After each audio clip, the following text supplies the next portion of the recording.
Once the haunting face of Mexican horror cinema, a mesmerizing beauty who terrified audiences and stole the spotlight in A la Carta, Daughter of Darkness. With that unforgettable performance, Tina Romero not only left her mark, she became a legend of Mexican cinema during its golden age.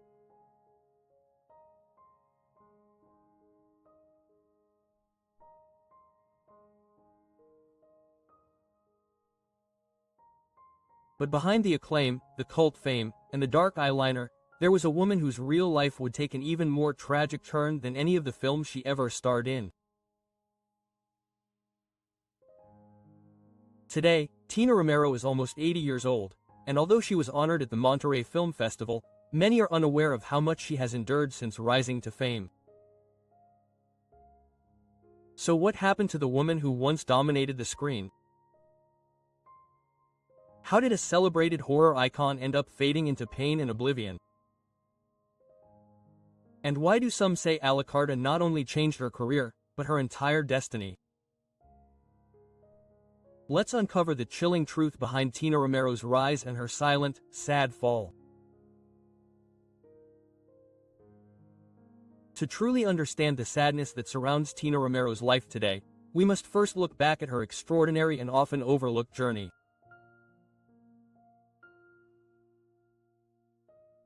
Born Ernestina Romero Eddington on August 14, 1949, in New York City, Tina came into the world with a unique cultural heritage. The daughter of a Mexican father and an American mother, she grew up between two countries, navigating the complexities of identity from an early age. But it was in Mexico that her heart and destiny would take root. Her entry into the world of cinema was anything but ordinary. In 1975, at just 26 years old, she made her debut in one of the most controversial and daring films of the decade, A la Carta, Daughter of Darkness, directed by eccentric horror visionary Juan López Moctezuma.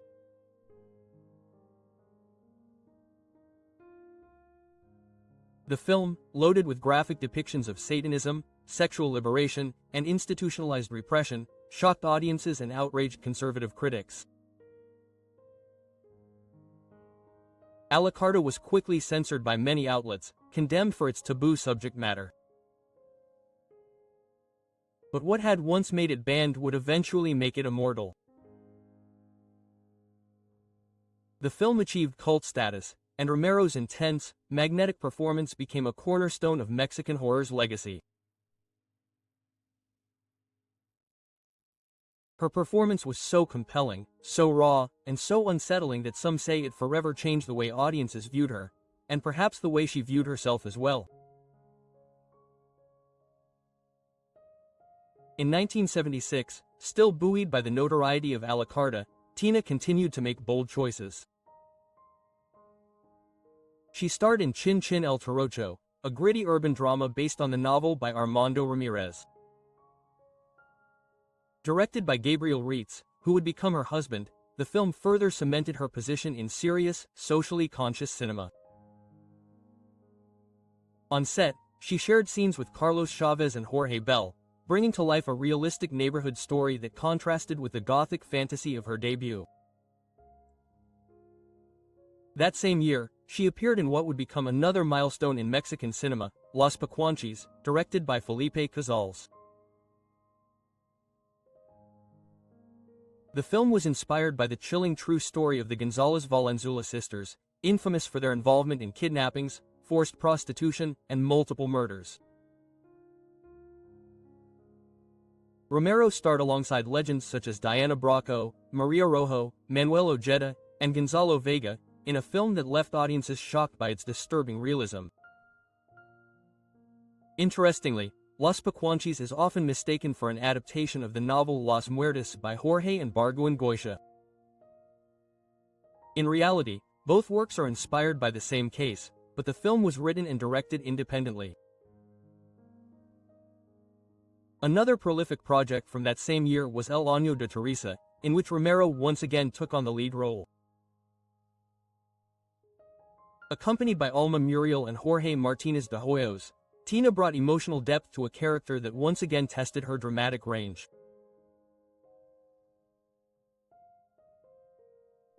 The film was a moving blend of social commentary and personal reflection, allowing her to move away from the dark and violent themes of her earlier films to explore a more introspective and serene space.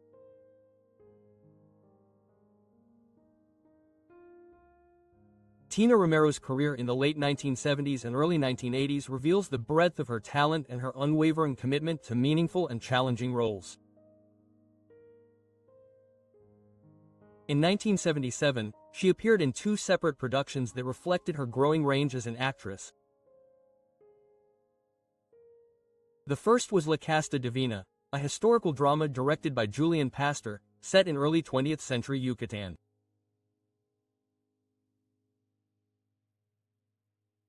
The film starred René Cardona and Pedro Armendariz Jr. and explored themes of power, social class, and the decline of the aristocracy in post-revolutionary Mexico.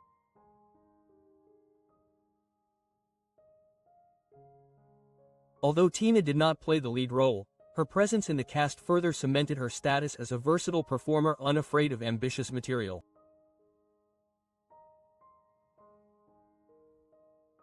That same year, she reunited with then-husband Gabriel Reitz for Flores de Papel, a psychological thriller that blended drama and suspense. Rich in symbolism and emotional charge, the film featured Tina in a leading role alongside Ana Luisa Pelufo and Claudio Brook, two highly respected figures in Mexican cinema. Her performance was once again intense and complex, garnering praise for her emotional depth and vulnerability.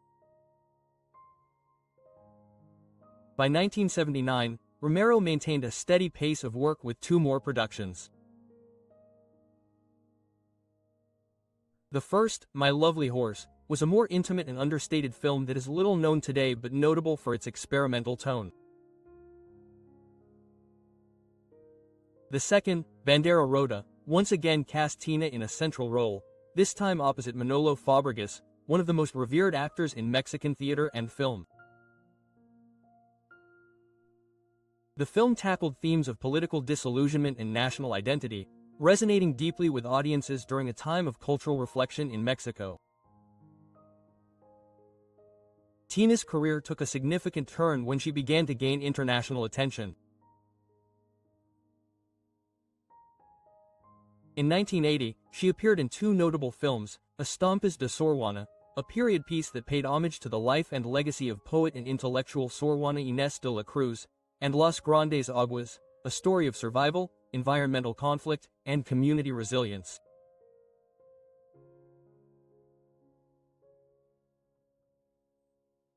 The following year, in 1981, she appeared in Si Hacemos un Ladrillo, Prietas, a little-known but socially charged film that examined labor rights and indigenous exploitation.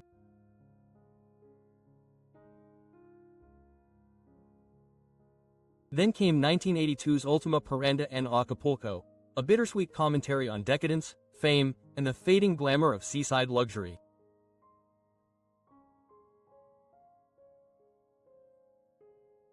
But perhaps the most internationally significant moment of her film career came that same year, when she was cast in the explosive political film Missing, directed by Costa Gabras.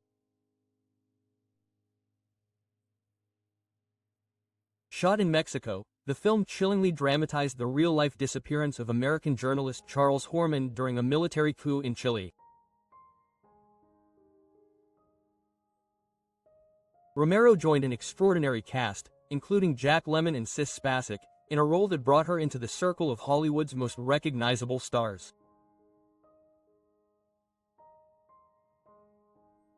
Missing won the Palme d'Or at the Canary Islands Film Festival and the Academy Award for Best Adapted Screenplay, marking a high point in Romero's international visibility, though her role was central to the story.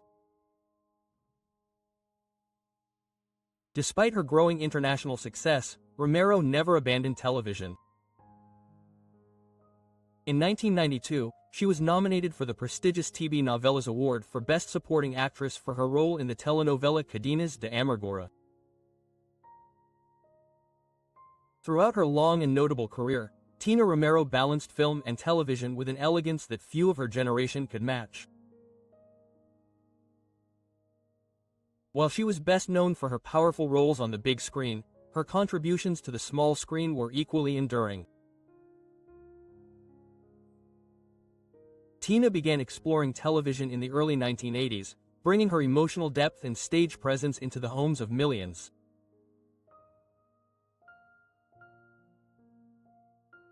In 1983, she appeared in LK Sabes Sabes, a little-known but formative production in her growing television portfolio.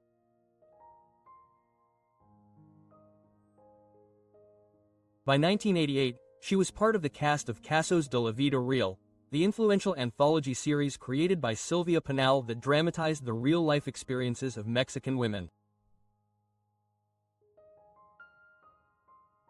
Tina's appearances on the show were praised for their emotional honesty and often tackled difficult and socially relevant topics. Then came 1989's El Horror Marcado, a dark and suspenseful series that achieved cult status in Mexico and launched the careers of directors such as Alfonso Cuarón and Guillermo del Toro.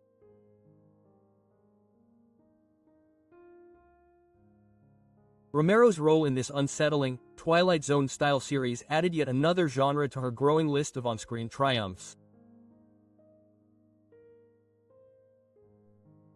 Telenovelas, however, became a cornerstone of Tina Romero's career, allowing her to establish a deeper connection with audiences throughout Latin America.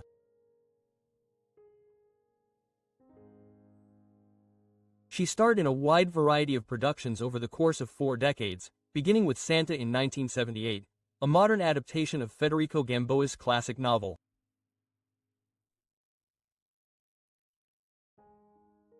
This was followed by Anchezos in 1979 and Aprender a Vivir in 1984, where she continued to demonstrate her ability to portray complex and emotionally rich characters.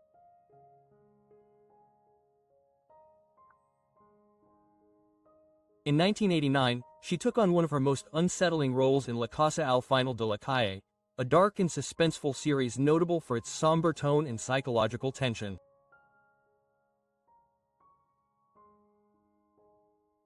The role allowed her to revisit themes close to horror, evoking the chilling aura of her film debut in A la Carta.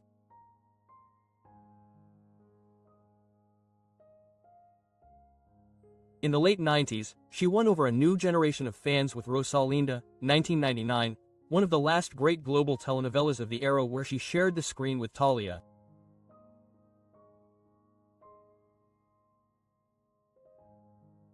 Years later, she returned to primetime in Rosario, 2013, and Until the End of the World, 2015, proving that age had not diminished her magnetism or emotional power as an actress. Her last appearance in a telenovela was in 2017 with Milagros de Navidad, a Christmas drama that celebrated Latino culture and family values. It was a fitting farewell to the genre that had embraced her so much. Tina Romero and the movie that changed everything. Tina Romero will forever be remembered as the face behind one of the most chilling performances in the history of Mexican horror cinema. Her role in A la Carta, the Daughter of Darkness, not only catapulted her to fame, but also marked a turning point in the country's cinematic history. But what should have been the beginning of a great legend came with a high price. Because although the film became a cult classic, Tina's promising career ended up fading into the shadows. In the 1960s and 1970s, Mexican cinema underwent a radical transformation. The romantic and glamorous films of the Golden Age gave way to darker, more experimental horror. Directors like Carlos Enrique Taboada led this new wave with classics like Even the Wind is Afraid, The Book of Stone, and Poison for the Fairies.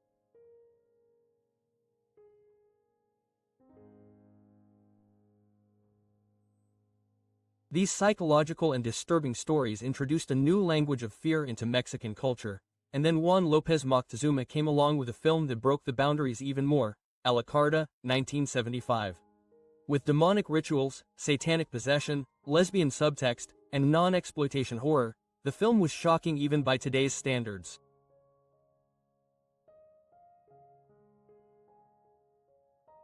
Audiences at the time were not prepared. Set in a Catholic convent, the film dared to depict taboo subjects such as eroticism, nudity, and religious blasphemy, all wrapped up in the emotional intensity of Romero's performance. At just 26 years old, Tina gave herself completely to the role. Her portrayal of Alucarda, an orphan tormented by supernatural forces, was brave, raw, and unforgettable. But instead of being celebrated, the film was censored, criticized, and relegated to the margins. It was too provocative for 1970s Mexico and for Romero. That reaction left a scar that never disappeared. Although she later took part in other important works such as Los Pacuanchis, Flores de Papel, and soap operas like Rosalinda and Cadenas de Amargura, the industry's love for her faded. Over time, the leading roles stopped coming. Like so many actresses of her generation, Tina Romero was a silent victim of a system that discards women when they no longer fit the mold of youth and beauty. Off-screen, she built a life with filmmaker Gabriel Reitz, with whom she had 2 children, and continued acting when she could. But despite her talent and legacy, she never regained the stardom that Alucarda once promised her. Today, Alucarda is considered a cult masterpiece, an avant-garde horror film ahead of its time. And Tina Romero is recognized by fans of the genre as a legend, but the truth is that the film that should have immortalized her also marked the beginning of her slow disappearance from the public eye. Because sometimes the most terrifying stories don't happen in front of the camera. They happen after the credits roll. Even after stepping away from soap operas, Romero continued acting. In 2018, she made her final feature film appearance in Silence, a science fiction drama that explored memory, grief, and time travel. Her most recent role was in 2020's historical series Hernán, a Spanish-language epic that chronicled the conquest of Mexico through the eyes of Hernán Cortés. Though her appearance was brief, her presence was undeniable, and for many fans, she was a powerful reminder of the quiet resilience and elegance she had brought to the screen for over 4 decades.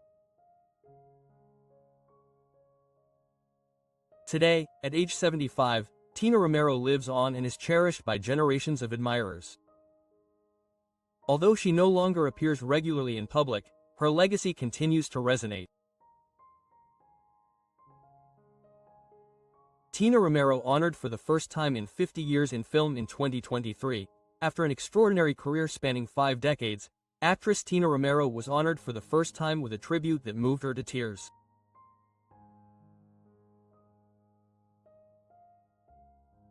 The recognition took place at the Monterrey International Film Festival, where she was named an icon of Mexican cinema and received the festival's symbol of honor, El Cabrito de Cristal.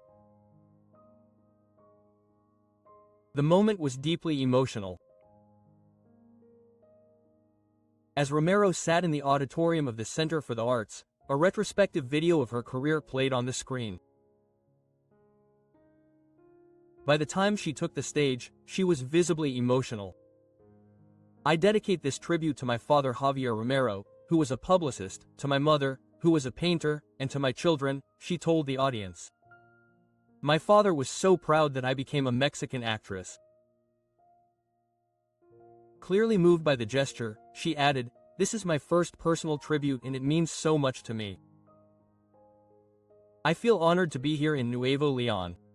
What a beautiful video. How exciting it is to look back and see all that I've done." Quote. During the ceremony, Romero shared her philosophy as an actress. She revealed that when choosing a role, the quality of the script has always been her #1 priority. "There has to be depth, something meaningful to offer the audience," she explained. "And if it's a comedy, it has to help people laugh, relax, and forget their problems. That's the true purpose of art." Quote. The tribute was followed by a screening of her debut film, Alucarda, The Daughter of Darkness, 1975, an iconic horror film that launched her to the status of a legend in Mexican cinema. With a smile, she admitted, "If I'm going to see horror movies, it has to be in the afternoon. Do I have to be careful or will my blood pressure go up?" Quote. She also took the opportunity to correct a small detail in the tribute video. "They said I was born in 1949, but it was actually 1955, she said with a smile. Romero reflected on her legacy with grace and humor, pointing out one of her personal rules as an actress. "In addition to doing the job well and following the director, I always try to look pretty." Jokingly, proud of her career, she added, "I have achieved a lot in Mexican cinema. There are many things happening now with new productions and I have been part of that trend, working on series that are having success. I don't want to retire, artists never want to stop. I want to do this my whole life." Quote. After 50 years in front of the camera, Tina Romero's voice continues to resonate with elegance, honesty and the unmistakable heart of a true artist.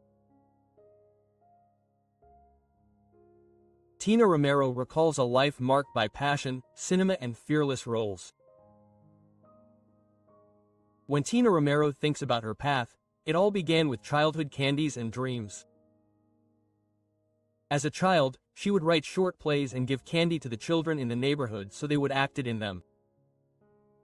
"My sister was always by my side, even when others gave up," she recalls with a warm smile. "That's where it all began. My love for the stage, for creating something out of nothing." She recalls falling in love with ballet, mime, and music, anything that allowed her to perform. "I took acting classes with an English teacher in San Angel. Then came the small plays, the movies on Super, and one day Juan López Moctezuma called me for A la Carta. I didn't expect it to become a cult film, especially since it was in English, something very unusual at that time. But now people dress up, celebrate it. It's beautiful to see how it has endured." From there, her career unfolded over decades of film, television, and theater. She worked with greats like Gabriel Ritz and Felipe Casals. "Los Pacuanchis was one of the toughest roles I've ever done," she admits. "The subject matter was dark and painful.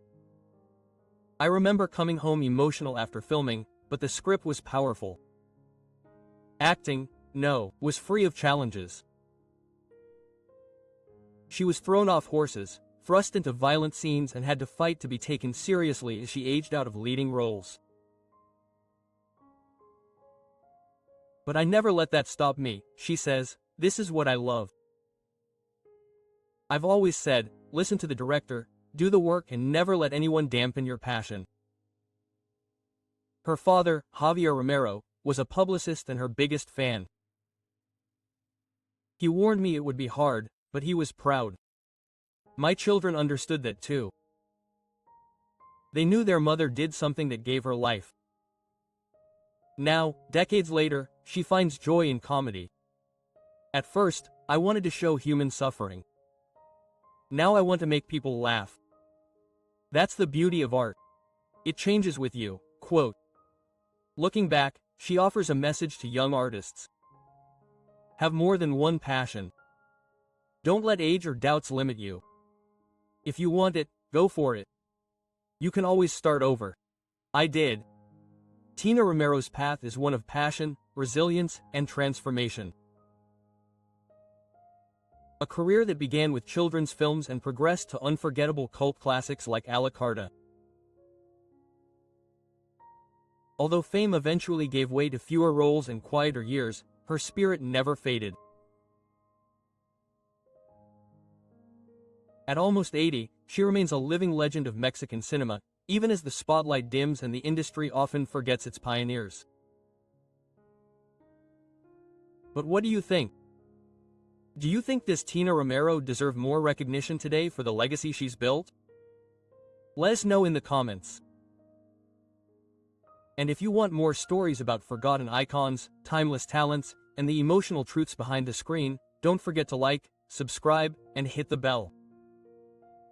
M.